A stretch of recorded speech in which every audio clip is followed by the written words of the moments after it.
Let me welcome to the program a longtime friend of the show and a woman who joins me here every other Tuesday with a series that we are doing called Our Graceful Heritage. And you can check her out at edmundburkeinstitute.org or go to my guest for the day. She's the founder and the executive director of that great institute. It's a Washington-based think tank. And Dr. Vuoto, always a pleasure talking with you. Welcome back. Thank you so much, Drew, for having me on the show, especially on this election day, a historic day in America. No, I love it. You know, but I was sharing with an earlier guest that I had on the program. We were talking about the elections. I remember watching the general elections. I think it was the primaries at the time. Hillary Clinton was trying to get the nod. Barack Obama. They were in Rhode Island, which is principally a Catholic state, overwhelmingly Catholic. And the reporter was interviewing people. It was an ABC reporter interviewing people coming out of a local church. And all these people were talking about how they're going to vote for Hillary Clinton, all these women. And others were talking about Barack Obama. I mean, the pro-life candidate wasn't even on the radar. Catholics who just received the Eucharist don't even think about their Catholicism when it comes to the vote. How do we get to this point where our faith doesn't direct us, where the faith doesn't form our conscience to the point that, we use it to help us decide who to put into office? Well, Drew, I think that what you're seeing amongst Catholics is really the victory of secular humanists. They have told us to ferociously separate church and faith, church and state, to the point that we are, it's a strong word to use, but almost ashamed of our own beliefs. We don't use our beliefs in an organic manner in our daily lives. In reality, our faith should inform absolutely everything that we do. That is what it means to adhere to the first commandment about worshiping no other gods. So I think that what has happened is the liberals have badgered us. They've beaten us down. They've intimidated us, leading us to believe that as a political bloc, we should have no say and no power, when in reality, we are extremely strong. In fact, the thrust of the piece that I've just written is that we are actually one of the most influential swing votes in the nation. And if we embrace that power, we can have a national veto power over both parties. That is how potentially strong we are. My guest today is Dr. Grace Vuoto. And, Doctor, I'll tell you what, I'll open the phones. We'll take some calls for you as well. You can join us toll-free at 877-ROAM-777. That's 877-766-3777. My compliments, by the way, to you. And I said this before you came on, but I read your article. I love the piece we did on the emasculization of the church a little while ago.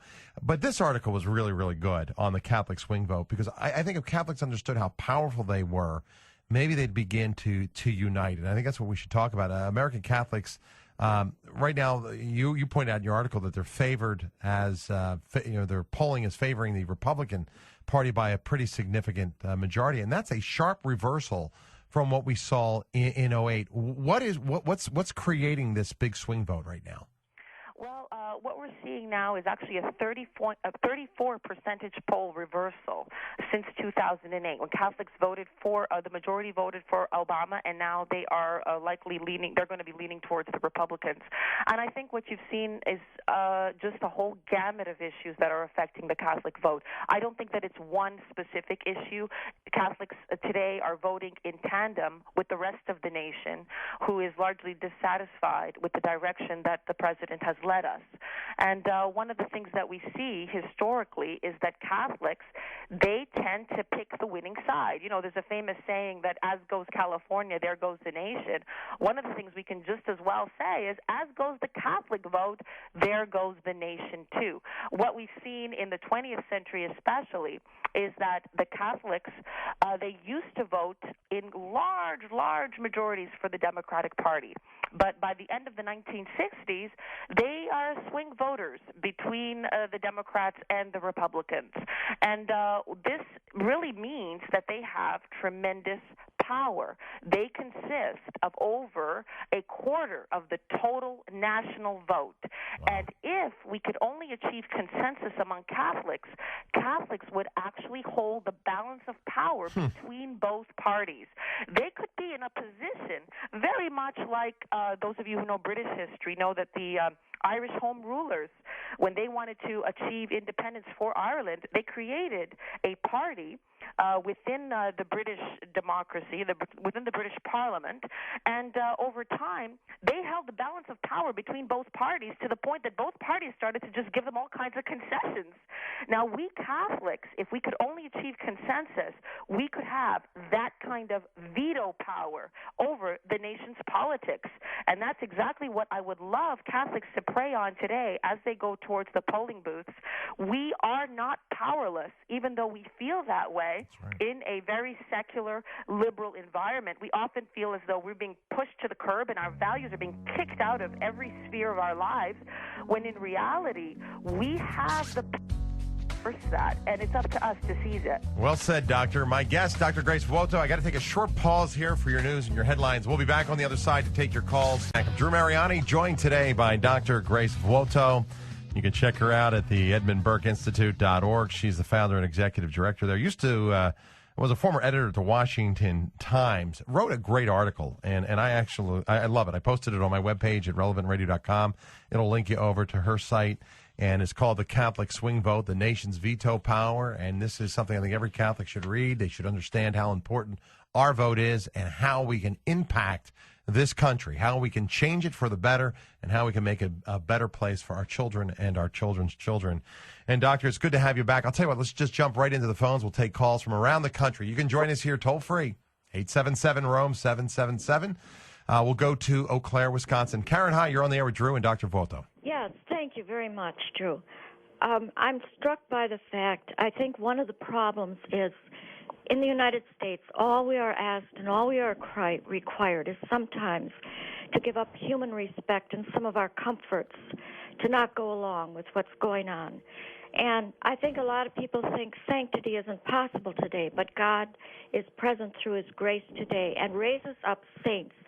They think of something like a saint in the medieval times, but just Sunday at Our Lady of Salvation Church in Baghdad, 58 people martyred for their faith while they were praying in this despicable and cowardly act. 58, and here is a priest that stood up to them with a crucifix in hand, pleaded with the gunman to spare the worshipers, and his cousin, though crying, said, "We must die here. We cannot leave this country." Now, certainly he is not thinking of himself.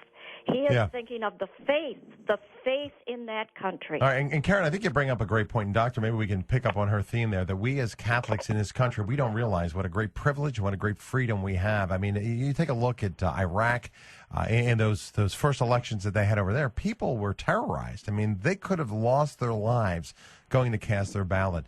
It's unfortunate how apathetic Americans can be, let alone Catholics, in exercising our right to change the country. We can all decry the moral problems within government, but unless you cast your vote and you do your due diligence so you know what your candidate represents, you've got no reason to cry. I mean, we can make a difference, but we've got to exercise our Catholicism and appreciate the freedoms that we have here as Catholics. And that's correct, Drew. And I think that one of the fundamental problems is that many Catholics have allowed liberals to define them. Whether they know it or not, they've accepted so many of the premises of liberals, especially when it comes to the integration of faith and politics.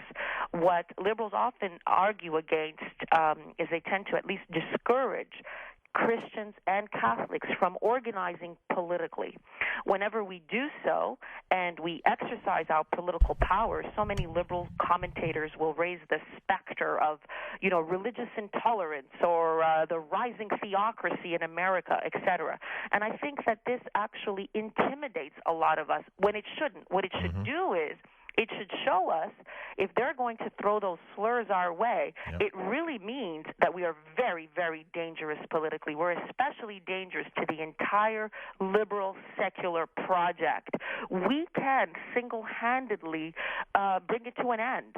I really believe that Catholics in this country, if we could possibly create a national Catholic political platform, we could restore America's moral integrity. We could make America the shining city upon a hill that the Christian founders envisioned that it would be. What a powerful thought that is, huh? That'd be awesome.